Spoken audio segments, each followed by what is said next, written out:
Hello and welcome to Old World Wednesdays. Today we are talking about Grand Cathay. The army is winging its way to people, the rules are out, we'll soon see it across the tabletop, or we may even be using the army ourselves. My regular opponent is picking up an army, and today we are, instead of focusing on the rules per se and how Cathay play, we're going to have a discussion about how we think we should play against Cathay. So Tom and I are going to go through the units blow by blow. We're going to look at the army-wide rules and what kind of army compositions we think that we might see, and try and suss out what we are going to do against this new and exciting army that has just appeared in the old world. Tankers high, everyone. It is Old World Wednesday. Yes! I got tankard for once.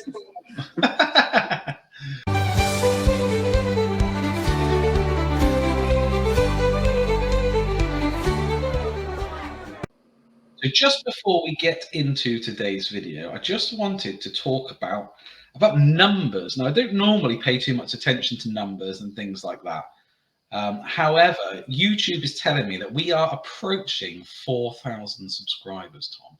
We're not too far away. So if you've been enjoying Old World Wednesdays, if you like the content, if you want to help support the channel, please drop us a like. And if you could subscribe, that would really help us out. When we get, or if we get to 4,000 subscribers, we're talking about doing a 4,000 point game to record to celebrate. So we're really keen to do that, to be honest, and play a nice big game. So that would be really great if you were able to help the channel out. And also check out our Patreon if you'd like to support the channel further. We upload our videos early on there, and there's a Discord as well where you can chat to us about all things hobby.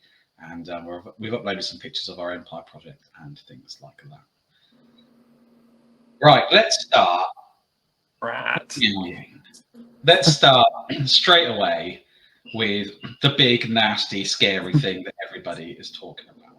The big kahuna. Yeah. So I think that personally, Miao Ying is quite scary and intimidating across the table for multiple reasons. You know, firstly, we know dragons are the thing. We know that, you know, they're really difficult to defeat. They're really hard. They're going to chew through your army. They're really tough.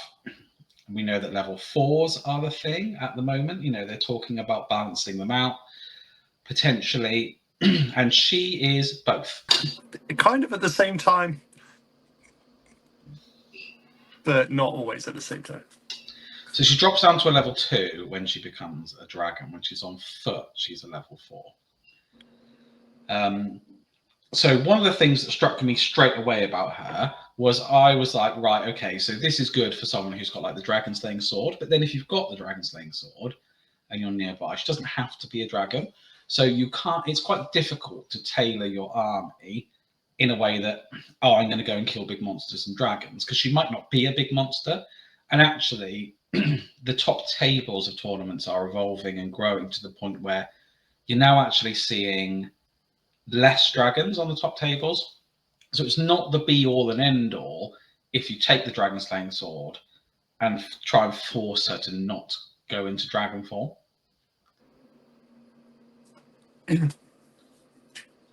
Maybe. I just wonder if you're going to spend the close to 500 points. Are you going to be happy with just a level 4? Yeah, true. That is true. I think we'll see her played in both forms. For me, when I read through all of the rules for her, one of the things is that when she's a dragon, if she transforms into a person, she can do that and be like 6 inches away from where she is. And then when she does that, she gains D3 wounds when she transforms. So if you are the dragon and it's not going particularly well in combat, you can detach from combat by being 6 inches away. And then from then you can still move, but you can't charge, and you gain wounds. So really difficult to pin down, I think. I think if your opponent is playing Miao Ying smart, I think they're not going to give you those points. No, I think there are some issues with that idea, because when she's not a dragon, she is just a person who's very susceptible to the wood elf hero with a machine gun, maybe even a ruby ring. You know, how many wounds are you gaining back? D3? Yeah, she does have 7 wounds in both forms, though. And as a person, she's toughness 4, which is a little bit tougher than a normal human. But you're right.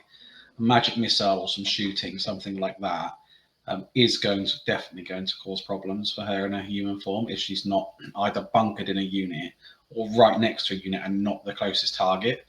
Yeah. So yeah, forcing her to change, I think you're right. It will present you with some opportunities. But you're gonna have to play the placement of her perfectly. Yeah, but I think a really skilled general will do that right, and it could be that there's 485 points that you just know you're not going to get depending on your opponent. When I was looking through her rules, I was like, okay, so in her dragon form, she's weapon skill 8. And then one of the army-wide rules is every turn you roll a dice and there's a 50% chance she'll become weapon skill 9. She is strength 7, which is a point higher than other dragons' toughness. So she's going to wound other dragons and other monsters on 3. She's going to wound anything else pretty much on 2s. Toughness 6, 7 wounds, initiative 6, 6 attacks. Now, her attacks are slightly better than other dragon attacks. So the normal dragon's claws are AP2. Hers are AP2, Armor Bane 1, and then magical attacks. So using something ethereal to try and roadblock her won't help. And she has strikes first. However, I do think that she suffers a little bit compared to other dragons because another dragon, you know, I always talk about the Wood Elf dragon because that's what I always take. But other dragons can have 9 wounds instead of 7. She has 6 attacks, but other dragons will have 6 attacks, then plus 4 or whatever it is from the rider, who will have a magic weapon as well. And although she's got a 4-up, 5-up, there are dragons out there with 4-up, 5-up, 5-ups. Your Tomb King dragon, for example. So she does hit hard. But she doesn't have as many wounds, and she doesn't have the potential save that some others have. You know, you talk about some dragons will have a better save than a 4-up that are out there. So I think initially I was really worried, but actually I think other dragons will go toe-to-toe with her. She will strike first and do damage first, which may well, when it comes down to it, mean that she then gets like the killing roll. But I think you will probably, I was trying to do the maths on it, and I think, you know, if you're the Tomb King dragon and you're like 4-up, 5-up, 5-up, you'll probably be fine. You'll trade kind of equally. Yeah. If you're trading well and you've got more wounds and more sustainability, what I think you're trying to do is force her back into that human form at that point. Like, I think she'll struggle against your Wood Elf dragon because she will be hitting you on 4s, won't she? Because you're going to take annoyance of netlings. Yeah, so I'm going to be weapon skill 7, so she'll hit me on 3s, but then you're right, it's befuddlement of mischiefs, isn't it? But that only makes you -1 weapon skill, so there's only a 50-50 chance she'll hit me on 4s. The other thing she's got is if you declare a challenge against her, she makes you take a leadership test and add 2 to the dice roll, and then if you fail the leadership test, you don't issue the challenge. So when she charges a unit and you try and challenge out, there's a chance, and probably quite a good chance, that she won't get challenged. She won't be susceptible to being challenged.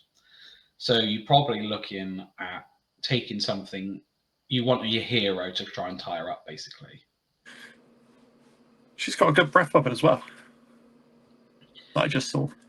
Yeah, I think breath weapons are kind of neither here nor there, really, because I've never seen a dragon use a breath weapon in any game I've seen.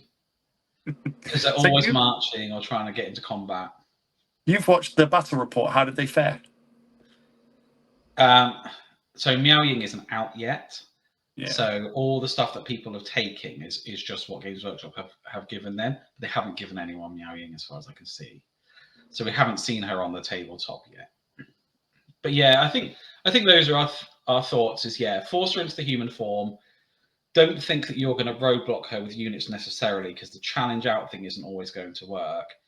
I'm saying take your own dragon. If you haven't got one, she's still susceptible to artillery. A couple good cannon rolls could kill her. If you've got a bombard or something like that, and you're doing a grand cannon, you're doing D3 plus 1 wound. She's got 7 wounds. If you roll well, you will do it. And then she'll have to go into a human form again, and try and hide and gain back those D3 wounds. So I think artillery is a good choice. Normal shooting might still be okay. If you've got a bit of armor bane on your shooting, or a bit of AP, it's going to go down. You might get it down. If you've got a AP1, it's 5 up, 5 up, but you do have to wound is the thing. Which is tricky. You've got a bit of poison. Your army has access to loads of poison and armor bane. Depends what they do to poison. If it's straightforward 6s, causes a wound, but it might be that you have to hit and then you get +1 to your wounding roll, which is the rumor, which will make it more difficult for people with lower ballistic skill. But I think that's what sprung to my mind straight away. So tackle with your own big monster, artillery, and someone with a dragon slaying sword will still scare her. And if you have how expensive is the dragon slaying sword? It's 50 points, so it can even go on a hero level character. So I think after our last video, I sent you a few lists or a few good heroes you can roll in. The Paladin being one who's really good points efficiency for it. So he's like 60 points. You could put him in a unit with the Dragon Slaying Sword, and she might not want to go near it. I think Bretonnians do really well because they've got that Duke that's got both Monster Slayer and Killing Blow, haven't they? Yeah. So in either form, she's really wary. So I think Bretonnians have kind of got a natural counter. To Miao Ying. It's fine. So I think she can transform into a human. Yeah, I've got 360 line of sight. Yeah, I think the 360 line of sight Monster Slayer is really powerful. Your hero, if they're on a Pegasus, if they're on a Great Stag, if they're on any kind of monstrous cavalry that's got 360 line of sight, I think you'll do quite well. What law of magic are you giving her? So she can have high battle and elementalism. I think battle magic and elementalism are probably the ones that people choose the most.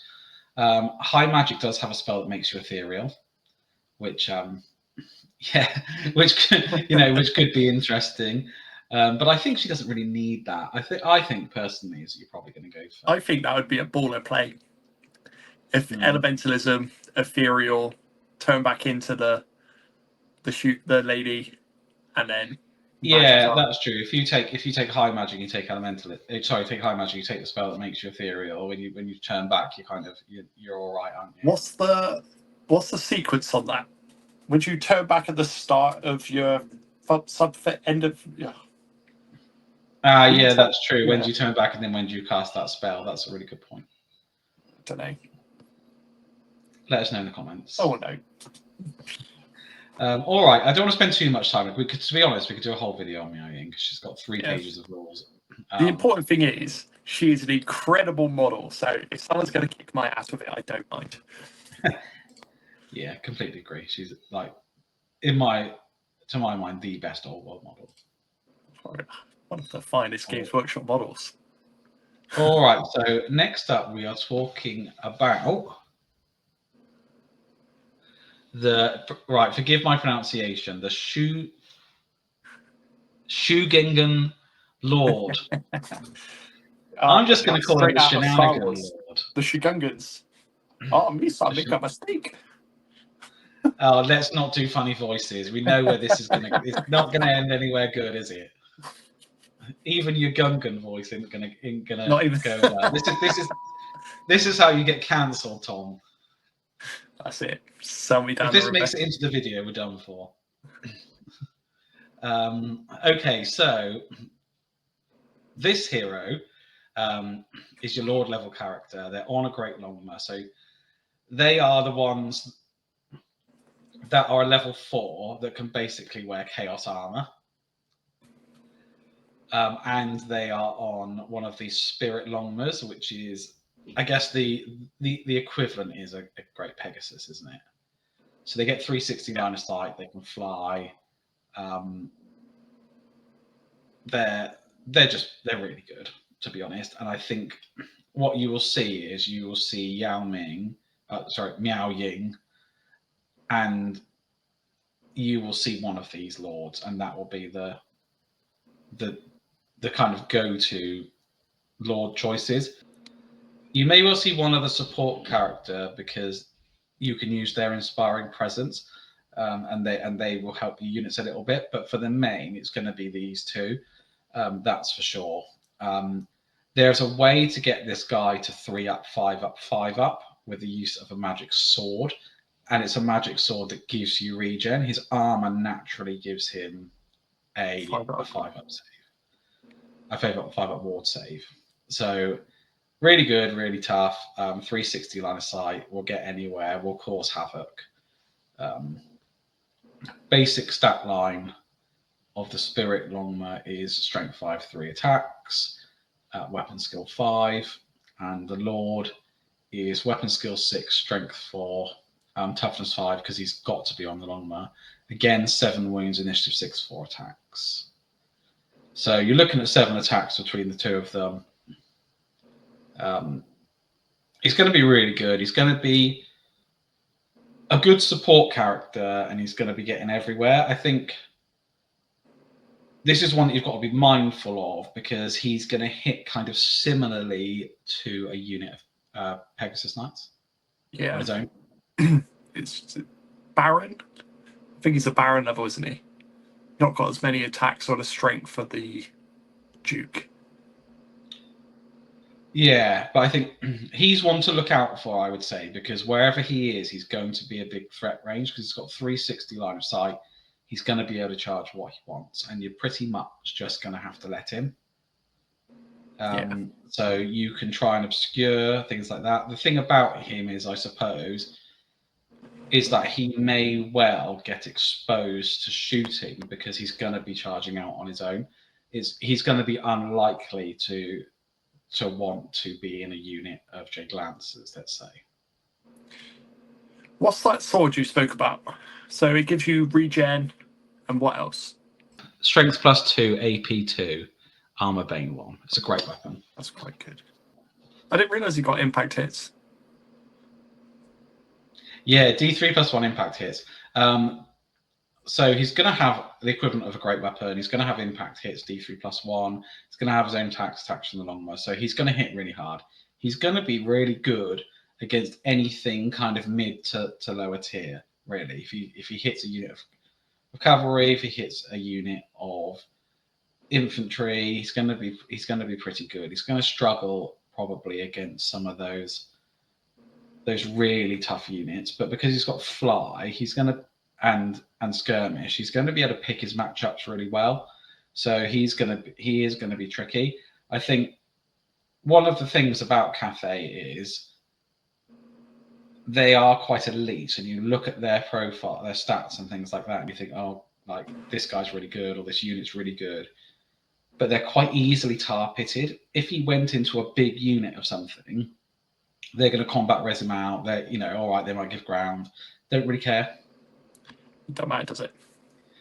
Yeah, if you've got a couple of turns. If you've got a unit that's stubborn, something like that, he is going to struggle. And I think that you probably susceptible to shooting because they're going to be out on their own. Yeah, a couple of cannons would do him over. Getting through the 3 up, 5 up, 5 up will be a pain, but I think really you're going to kind of want to try and tar pit them, not give them too many options. Be clever with your movement. If you offer something up, be careful what you offer up. If it's a big unit, then you'll be okay, and then you can bring in what else you've got. If it's a small little unit, if it's chaff and you don't mind and it's there to get fed to a unit, it's okay. But if it's not, you're going to be wiped out. Yeah. And then he's going to be on to something else. He's going to spin and win when he reforms. The spin and win. Okay, I think that's enough for there. So we're going to skip over the normal heroes because they're quite generic. And we are going to go to the Jade Warriors. So Jade Warriors are 8 points a model. They are infantry that have got heavy armor. They can have hand, weapon, and shield, or they can have halberds. They are weapon skill 4, strength and toughness 3, 1 attack each, initiative 3. They are like your veteran state troops. And anybody who has veteran state troops will tell you that, they're not going to do a lot. At the moment, infantry aren't overly effective on the tabletop. There's talk that, you might get a parry save if they have hand, weapon, and shield. So if you kit them out with hand, weapon, and shield, you've got a 4-up save on them, which is not bad. I think that people will take them. The reason I think people will take them is because they're going to take Miao Ying, and they're going to need somewhere for her to hide when she's in her human form. But I think that is probably the only reason to take them. Yeah. Miao Ying gives them the ability to become like celestial warriors, and then that gives them +1 to their weapon skill and a 6+ ward save. So they do become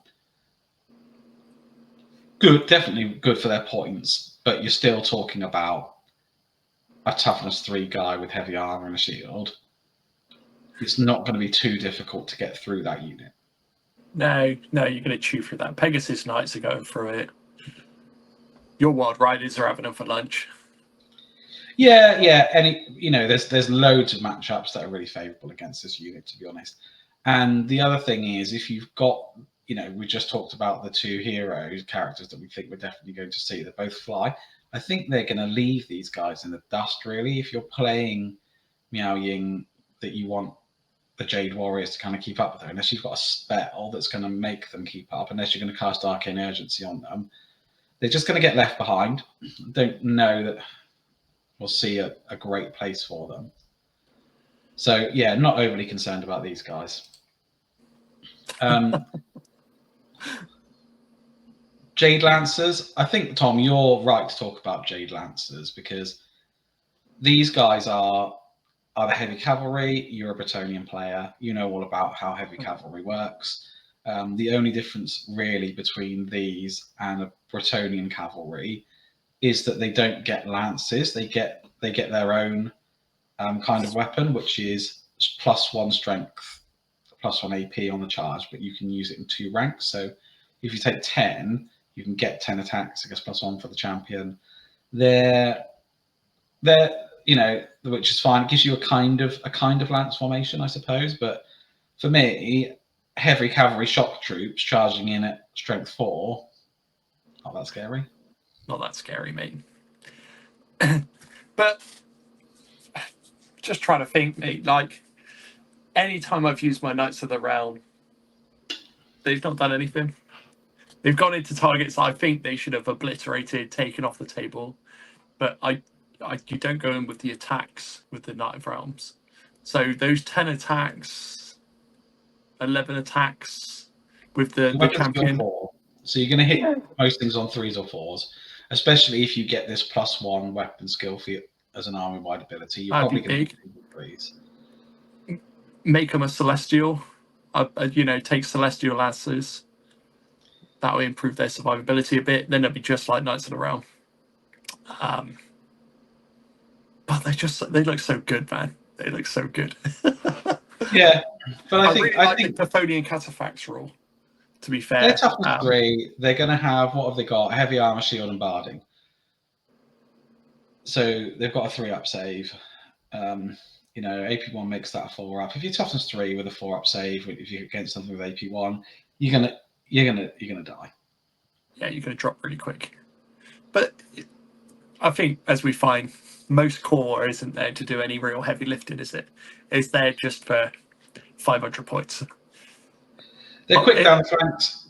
Against the Yeah. right matchup, they're good. They'll clear your chaff away. You know, they're fine. But I really think that actually the focus of this army is going to be around the characters. And I think we've seen two really good character types that really scare us. But when we get into the core of the army, these units at first sight look good, and I think they're pointed well for what they do, but they're not. I think they're quite efficient. They're not the be all and end all, though. I think, you know, you're not. These aren't the things you're going to worry about. If you've got a unit of these coming down the flank, it's not the same as having a unit of Grail Knights or Pegasus Knights coming down the flank. Nowhere near. No. But then against other core, how do they rack up? Probably go toe to toe with Knights of the Realms. Illyrian Reaper? No, not Silver Helms, is it? Silver Helms, yeah, probably. But the thing is that, you know, you're picking things that have got actual lances. So if they charge them and they get countercharged, something's going to hit them at strength 5 when it countercharges, and it's going to wound them on 2's AP 2. So they really, like, I think if you had your cavalry opposite them, I don't really know if they want to charge your cavalry, because they're going to wound you on 3s and be AP 1. You're going to wound them on 2s and be AP 2 if you've got your own cavalry with a lance. The only thing they've got going for them is weight attacks. They've got more attacks coming in. Yeah, and they've got high initiative, I guess, or initiative 3. So maybe not, actually. So yeah, I don't know. You know, they've got their matchup. I do, Dan? I'd just take a huge unit and utilize the Horde special rule. They have Horde. Yeah, they've got a Horde. I just saw.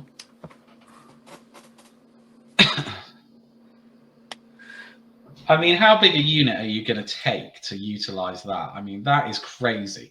So you get 2 ranks. You can get up to 2 ranks, and if you take a Horde, so what are you going to take? Like a bus of these?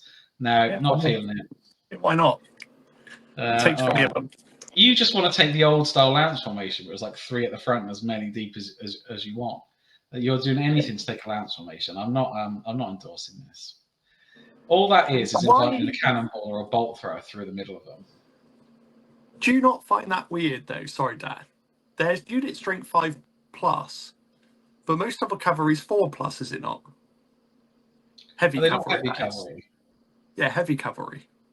I thought your frontage was 4. Yeah, you're right. Their frontage is 4, but they must be taken in 5s.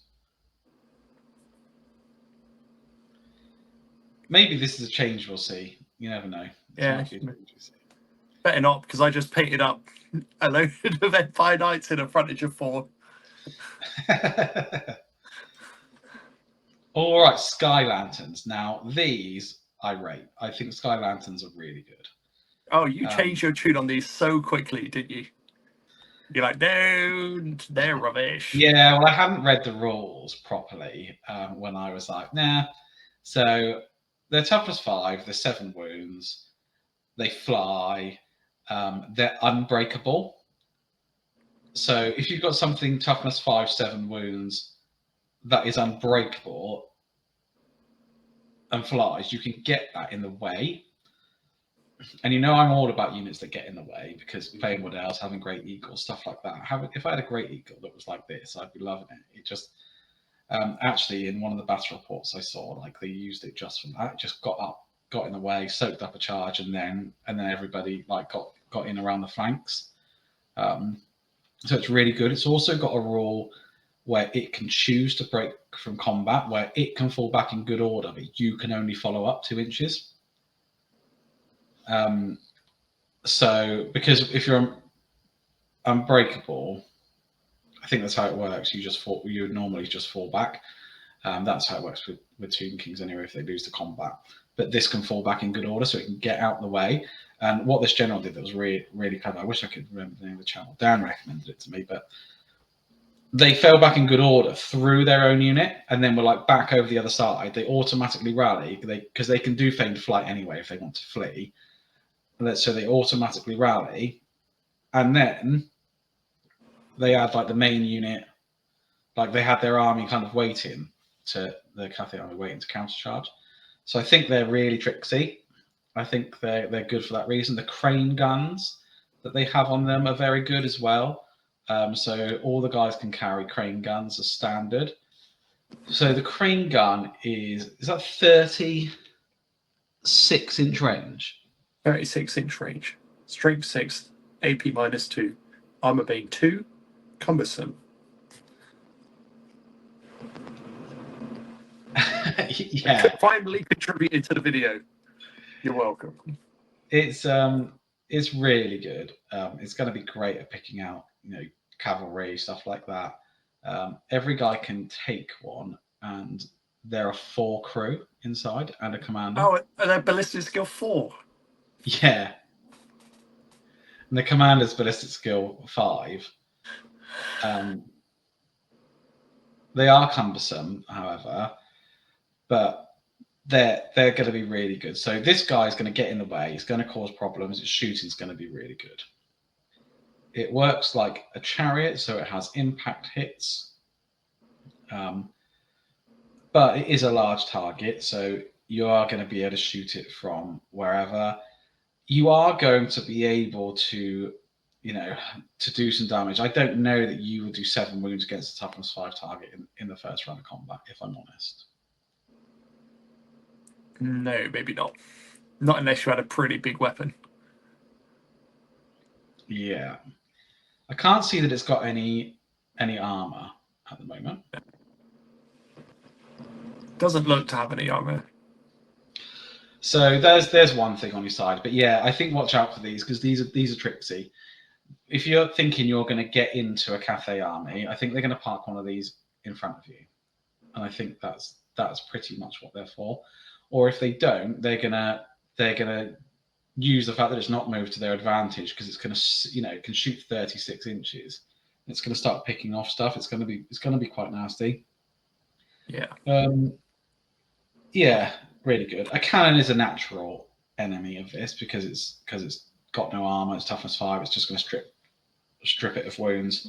Cavalry Poison. charge. Poison. A cavalry charge. If you're strength 5, you're wounded it on 4s. You are going to beat it in combat pretty effectively, and you are going to be swift stride if you overrun, which hopefully you will. Oh no, it's unbreakable. Yeah, so it is unbreakable. So you need to kill it dead. And then, unfortunately, you've charged a cavalry into the site of the dragon.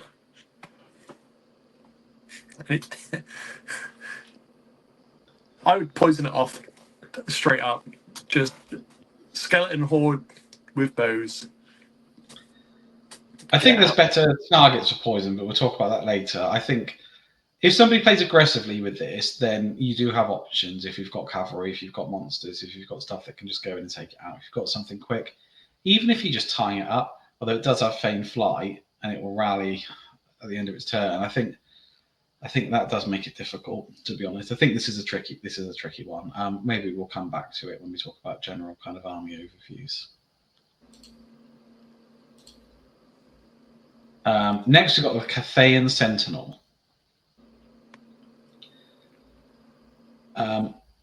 Amazing model, looks brilliant. I think it's cool that it comes in different variations that do slightly different things. So it can cast a spell, or it can be a bit tougher. It's also unbreakable, which is pretty cool. It's a big monster. It's kind of like the equivalent to like your giant or your tree man, something like that. So it's movement 6, weapon skill 5, strength toughness 6, 6 wounds, initiative 3, 3 attacks. But it can get extra attacks, so it can do plus 2d3 attacks with first strike with its strength at AP2. It takes its scything blow. So don't be fooled by its profile that it's only got 3 attacks, because it has 3 plus 2d3. Yeah. If it does its normal attack and just does the 3, it becomes strength 7, AP4, killing blow, monster slayer, multiple wounds, d3. So it's pretty good, but it is 6 wounds with only heavy armor.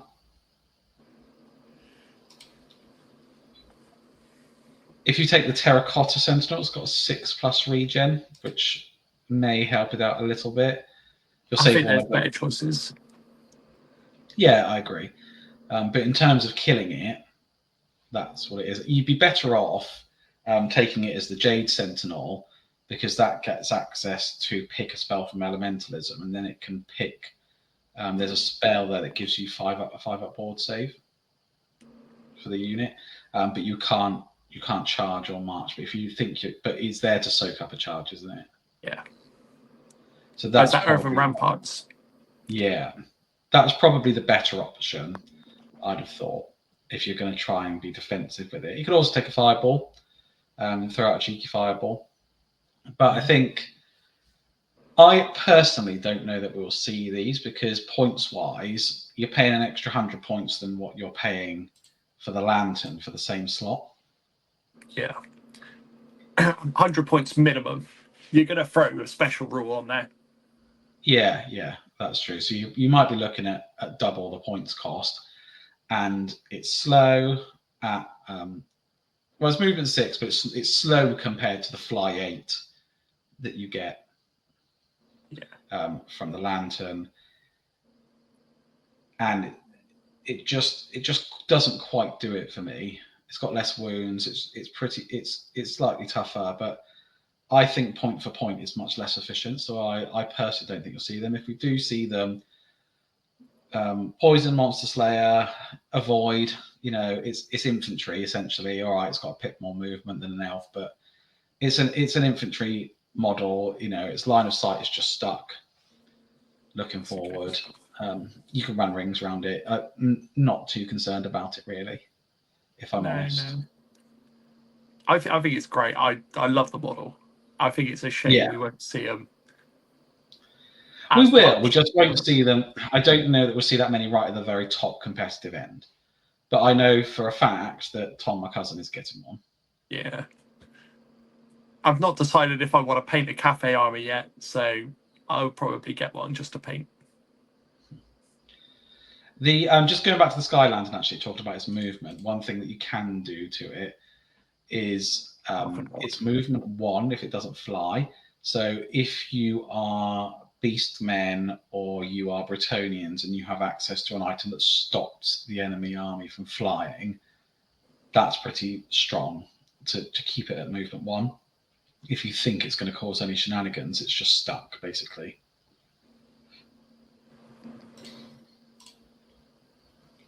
All right, let's talk about the thing that I'm really worried about. Cannons. Yeah. So you've got the cannon, you've got the rocket battery. The rocket battery is a template weapon. Templates aren't great in Warhammer the Old World because they only hit you on a 4+ if you're partially covered by the template. The templates haven't changed size and everything's on a bigger base. So I'm not really worried about the rocket battery. I don't think we're going to see it a lot, if I'm honest. The cannon, however, is really, really strong. I know you want to go into the cannon, but I think there's room for a rocket battery. Considering if it does 1 unsaved wound, you have to take a panic test as if you've taken heavy casualties. And there's a lovely banner that fits on your Lancers that is -1 leadership. So I just wondered if you could have a bit of a terror bubble, get people running away from you. Yeah. If you're going to have a lantern anyway, it's line of sight. So the answer to the rocket battery is to shrug off any wounds it causes because it's not very high strength, strength 4 or strength 3. Yeah. And take a BSB. But are people taking a lot of BFBs? Do you know what? I was looking at Wood Elf lists because the new book is out, and there's at least one tournament, quite big tournament in play where people have taken them, and they are actually putting BSBs in, which surprises me. I think that it depends on your army. With elves, you don't always think you need to. When I play with my Empire, I do kind of feel like I need those rerolls. But yeah, the Grand Cannon is really good. So 48-inch range, strength 10, AP 3, multiple wounds D3 +1. It's got thunderous impact, which is a new rule, which ties into what you said, which is from the point that it strikes, it gives a -1 debuff to units' movement characteristics, and they can't use the Swift Stride special.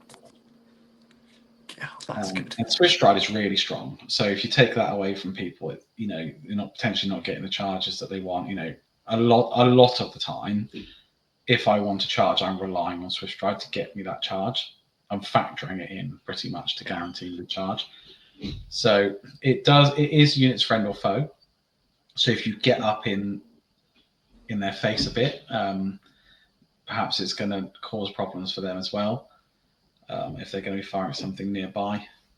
The thing where this really shines for me is that you can take these ogres with it, these ogre mercenaries, and I think that's where this cannon really shines, because one of the things about this cannon is, if you're an Empire player, you want an engineer just to try and mitigate against it blowing up. And this is what the ogre artillery crew do. So once per game, you can either re-roll a single artillery dice, or you can shoot twice with your cannon. So if you've got 2 in a turn, you can shoot 4 times. If you've got 3, you can shoot 6 times if you took these. The other thing that it does is that it's got this rule which is enough for everyone, which if you take gunpowder bombs, you can give them to all the crew as well. And gunpowder bombs are like little grenades. So if you try and charge it, they can stand and shoot through the gunpowder bombs at you. And then when you get into combat with it, you then have to fight an ogre. Yeah.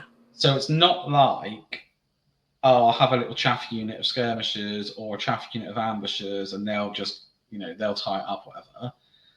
Firstly, you've got to take standing and shooting. Then you've got to fight an ogre.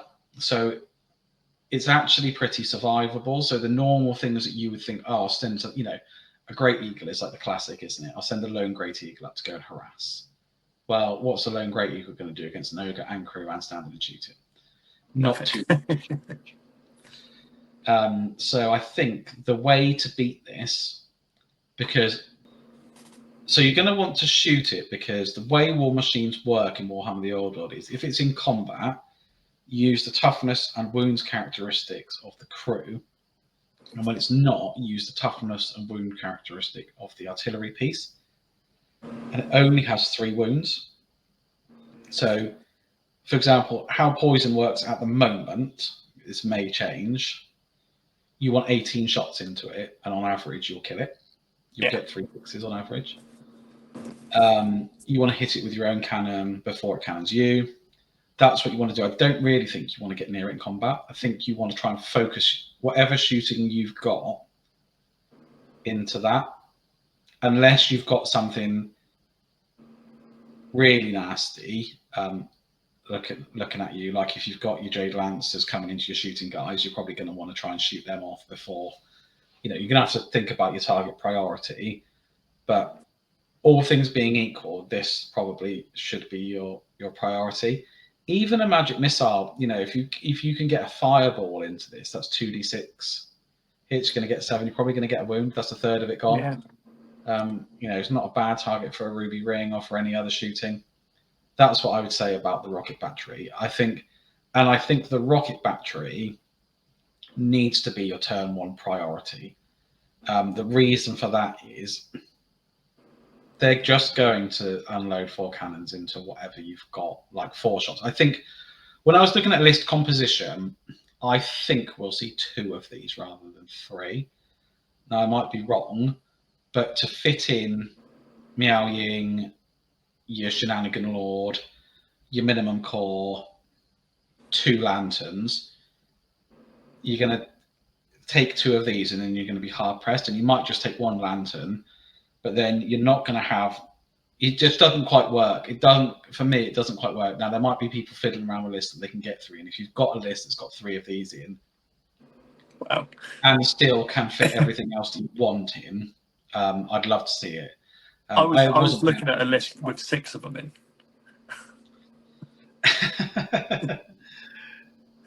Yeah, but I think at the moment we're on rule of 3, aren't we? Yeah. Which we'll do another video about changes coming to that. But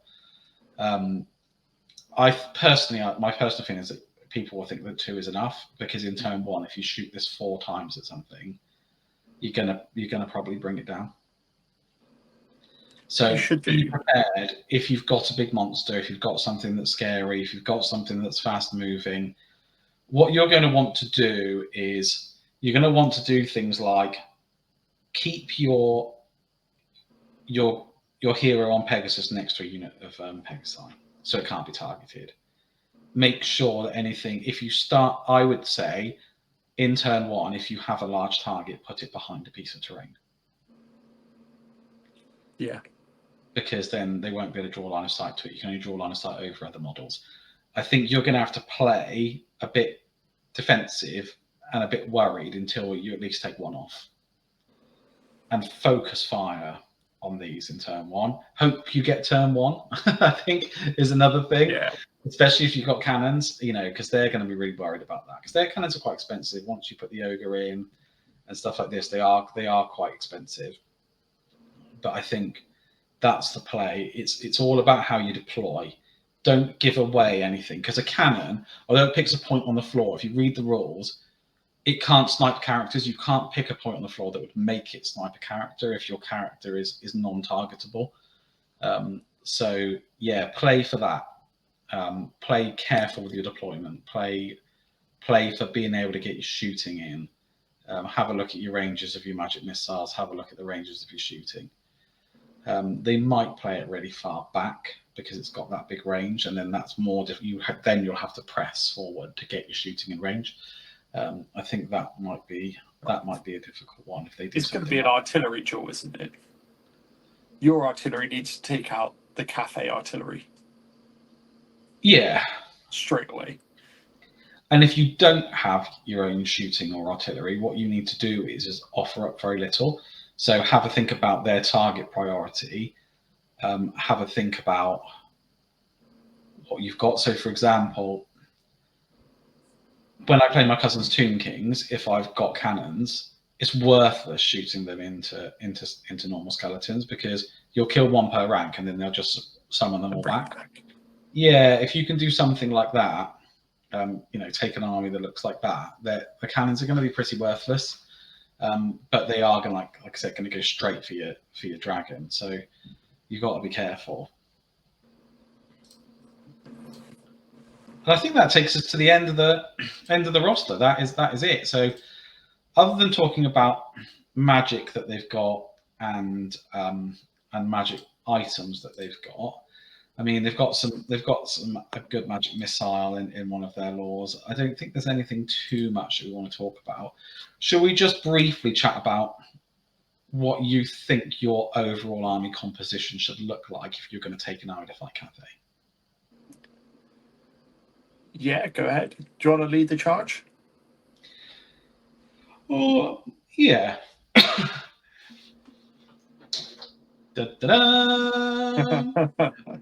Okay, so from what we've discussed, you're going to want something that is a bit of a threat to monsters. I think that Bretonnian Duke is well situated. If you've got Killing Blow and Monster Slayer, you're going to be really good, because you're going to be a threat to the Shugengan Lord. You're going to be a threat to Miao Ying. I think those 2 things are important.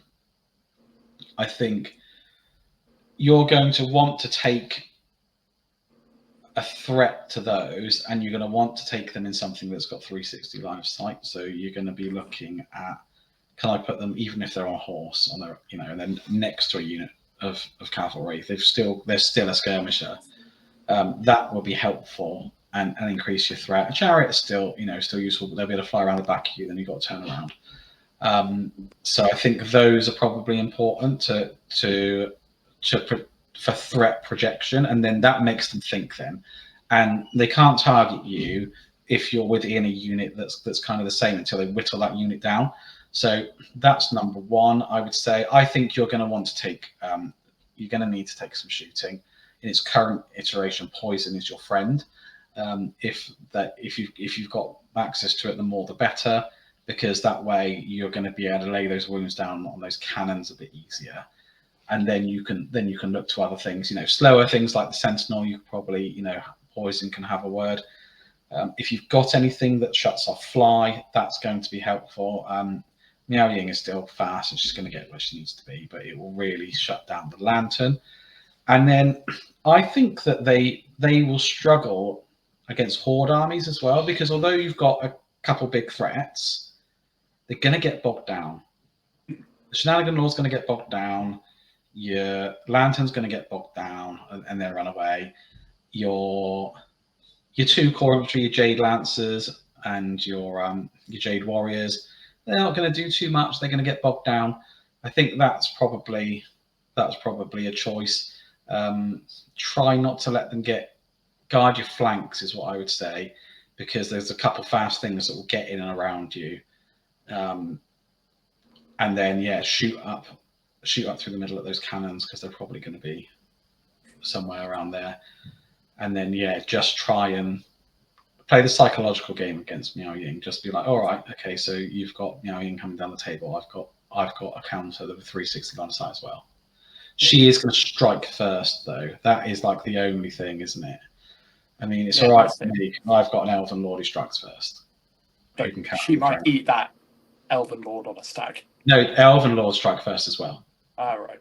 So we're going to go at the same time. So I think the other thing is that the Shugengan Lord can have strike first. So you're going to be looking at, you need to be able to weather them a bit. So you're going to look at probably, unless you've got strike first and you've got killing blow or monster slayer, you're going to be looking at a defensive build. And a defensive build will work really well because the cavalry is only strength 4. Yeah. The Jade Lancers are a strength 3. Sorry, the Jade Warriors are strength 3. If I was to use an analogy, Dan, I would say they're going to be like a lance, in my opinion. They're going to hit hard, they're going to hit quick, but if you can weather that storm, that 1 or 2 turns, you might start to turn the table really quickly. Yeah. I think on the face of it, they look really elite, they look really powerful, they look really scary when you read the stat lines. When you stack an army up, I think, and you look at what potentially they're going to take, I think actually there are ways through. I'm really looking forward to playing against them. I know at the moment this is all kind of theory hammer, and we've got the possible FAQ coming out, which may change things, but I don't think it'll change things enough that this video is rendered completely useless. But as always, please comment and let us know what you think. Let us know what your tactics are. Let us know what you have noticed. Let us know what you think we've gotten right. Let us know what you think we've gotten wrong. It all helps, as many wins as I can get against my cousin, the more the better, really. But yeah, I'd say broadly that's what you want. The other thing that you're definitely going to want, actually, that we haven't covered, is that they're really strong in the magic phase. So potentially looking at playing against 2 level 4s, you're going to need to be on your game with dispelling. I think if you've got an item that helps with dispelling, if there's an Infernal Puppet or an Oaked Stave or even a Dispel Scroll, stuff like that is going to prove to be helpful to you, because there's a weight of magic that's going to come your way, and they've got magic items as well that can cast spells. So one of them, I think they've got an item that lets them cast Plague of Rust, and then they could take the Jade Sentinel, which could pick Plague of Rust and all these kinds of things. So Plague of Rust is their friend. Elementalism is their friend, because their core troops, their Jade Lancers, aren't going to do a lot unless they can combine it with Plague of Rust. So I think, the more you can do to dispel, the better. So have a look in your list for something like that. If I can add anything, Dan, is I'm excited to see this army on the tabletop. Cannot wait to figure it out. How my Bretonian's going to play against it. I'm excited. This is going to be a hoot. Yeah, it's gonna be really fun. I'm really looking forward to playing against them. I have to say, I think if I can get a win with my Empire, I'll be absolutely over the moon. Yeah, tell Tom he's allowed to take 2,000 points of this, and I'll take all of my Empire. All right, well, thank you very much for watching, guys. We will be back next Wednesday, and until then, take care.